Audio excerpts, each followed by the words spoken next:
Hello and welcome to the Commander's Quarters, your Magic the Gathering source that helps you command your budget.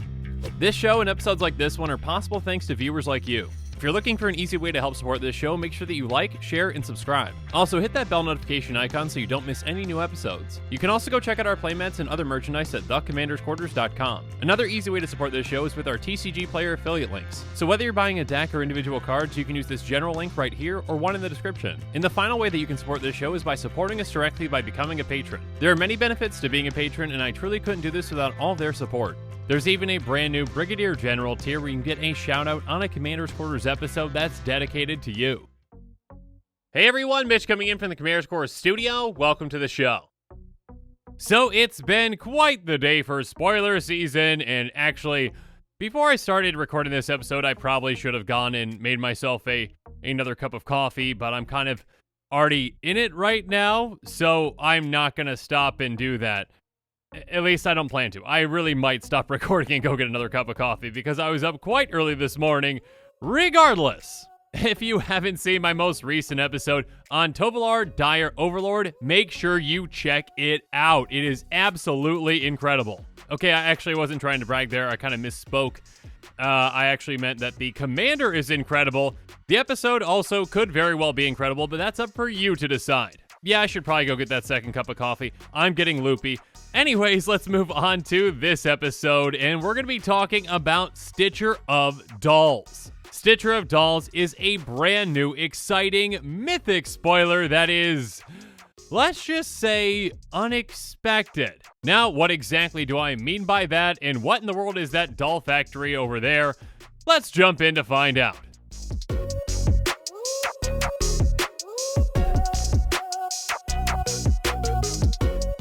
So, really quick before I jump into the card, a big thank you to MTG Goldfish for the translated version of this card. Anyways, Stitcher of Dolls is a 2/3 human wizard that costs 2 and a blue.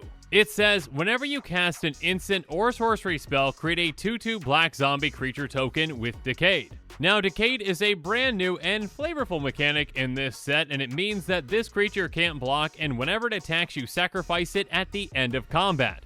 Basically, this is kind of meant to be a temporary creature token that's just used for basically attacking or sacrificing. Essentially anything but blocking, and yeah, again, if you attack with it, it's gonna be going away very shortly. Regardless, that's not the unexpected part of this card, at least it wasn't for me. If you read further, it says at the beginning of your upkeep, if you control 3 or more creature tokens, you may transform Stitcher of Dolls. And on the backside of this card, we've got Doll Factory. And again, a big thanks to MTG Goldfish for the translated version of this site as well. Anyways, Doll Factory is an artifact that says creature tokens you control lose all abilities and have base power and toughness 3/3. So this old doll stitching man that makes decayed zombies turns into a toy factory. Sorry, misspoke.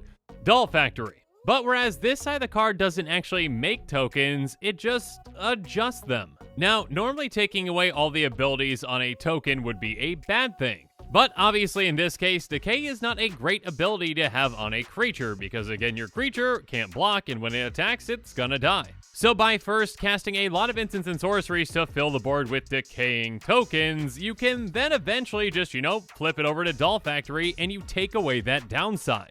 And in fact, it actually makes those tokens even more powerful, making them have base power and toughness 3/3 instead of being 2/2s. But that's not all, because at the bottom of Doll Factory, it also says at the beginning of your upkeep, you may transform Doll Factory. So if we're running low on tokens, or for other reasons we'll get to here in a little bit, yeah, you can flip this right back over and then just start pumping out even more tokens. And then again, instead of attacking with those decayed tokens and losing them, you can just wait around until your next upkeep, and as long as you've got 3 or more of them, you can transform this again. So you can have a nice little back and forth between Stitcher of Dolls and Doll Factory for when you need them. Now, obviously there are some similar cards to this one and other cards that work very well with it as well, so let's jump into those.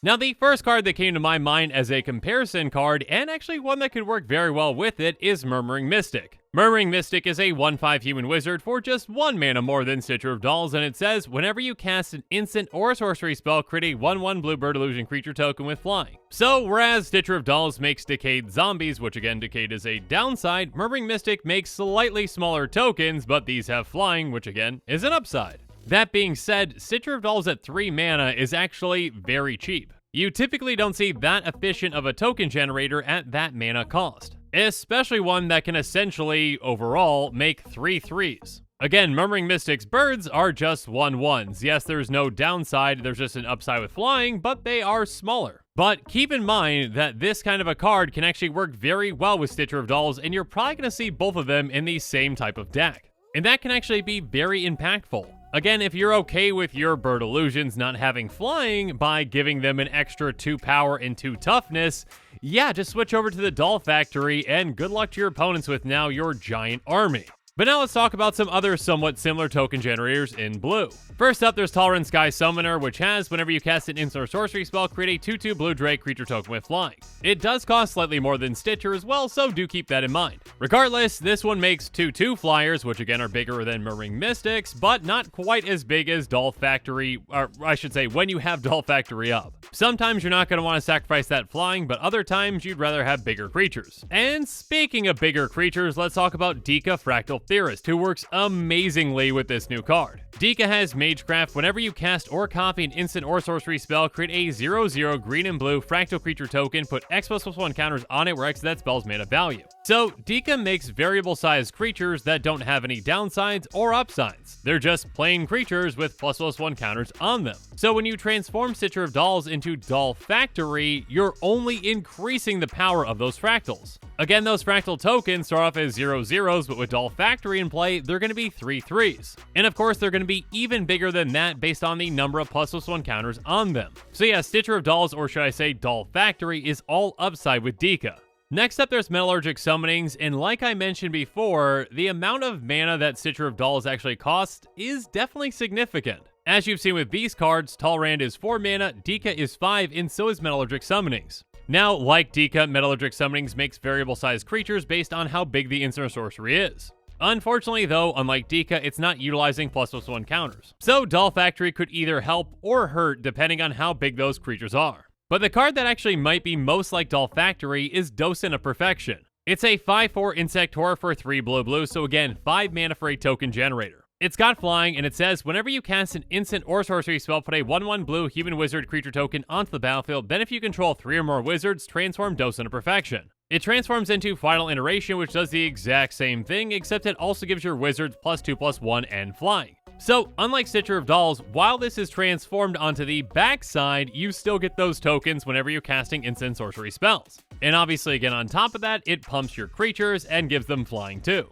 But again, keep in mind the mana difference. 3 mana is not a lot, and 5 mana is a decent investment. I mean, when it comes to lower to the ground token generators on creatures, we've got to look outside of mono blue to do that. Young Pyromancer only costs 1 and a red, and it makes you 1/1 elementals. And then Sedgemoor Witch costs 2 and a black, and it says, whenever you cast or copied instant or sorcery spell, create a 1/1 black and green pest creature token with, when this creature dies, you gain 1 life. So like Stitcher of Dolls, these are lower to the ground than most token generators. But unlike Stitcher of Dolls, these don't come with any kind of a downside on the creatures as they are. That being said though, they don't have the upside that Stitcher of Dolls does in just flipping and making all those creatures into 3 3s. So your creatures can end up 3 times more powerful than the ones that these can make. But now let's move on and talk about some commanders that might be able to use Stitcher of Dolls in the 99.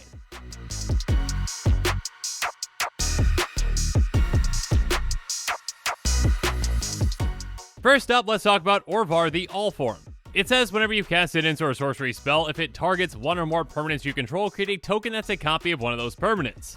So yeah, in this kind of a deck, you're going to be casting an absurd number of instant sorcery spells and making a lot of copies of things. And odds are you probably have some other token generators in there as well, like a Murmuring Mystic, so make some copies of that, get an absurd number of tokens, and then flip over to Doll Factory, and you've got a lot of things going on. Or should I say, a bunch of angry 3/3s that are ready to attack. And speaking of tokens, let's talk about Adrix and Neb Twincasters. They have, if 1 or more tokens would be created under your control, twice that many of those tokens are created instead. So this one's pretty obvious. Essentially, every single time you cast your instant or sorcery, instead of getting 1/2/2 with decay, you get 2.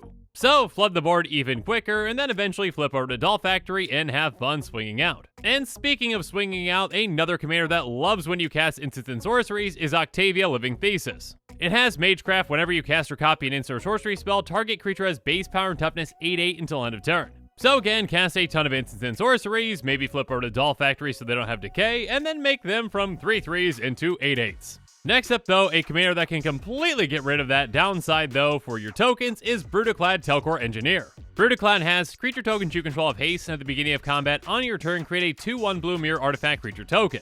Then you may choose a token you control. If you do, each other token you control becomes a copy of that token. So you can turn your decay tokens into something else, something that, well, doesn't have decay. Next up, I actually have already mentioned this one earlier, so I'll make it quick, but Talrin Sky Summoner.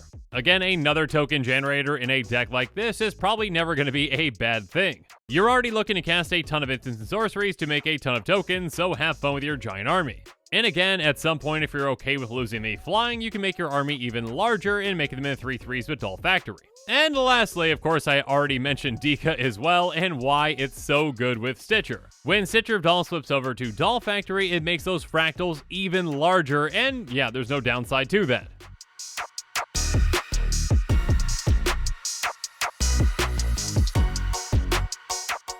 Regardless, now it's time for me to wrap things up and give you my final thoughts on this card. Again, Stitcher of Dolls to me was a very unexpected card. I mean, again, I guess I should say the front of the card wasn't really all that unexpected. Blue loves casting a ton of instants and sorceries, so yeah, making tokens obviously comes with that too. But the tokens that you're making are 2/2 zombies, so yeah, those are a bit high of power and toughness when it comes to just a 3-mana card, so a downside like Decay is probably needed. But then the backside of the card to me was completely unexpected, essentially just saying, hey, you know those tokens that you made with this downside? Well, that downside's gone. You can't make any more tokens, at least not right now. But hey, the downside's gone, and you know what? Those tokens are even larger. So yeah, I was pleasantly surprised with this card, and I definitely think there are a good amount of decks out there that will want it.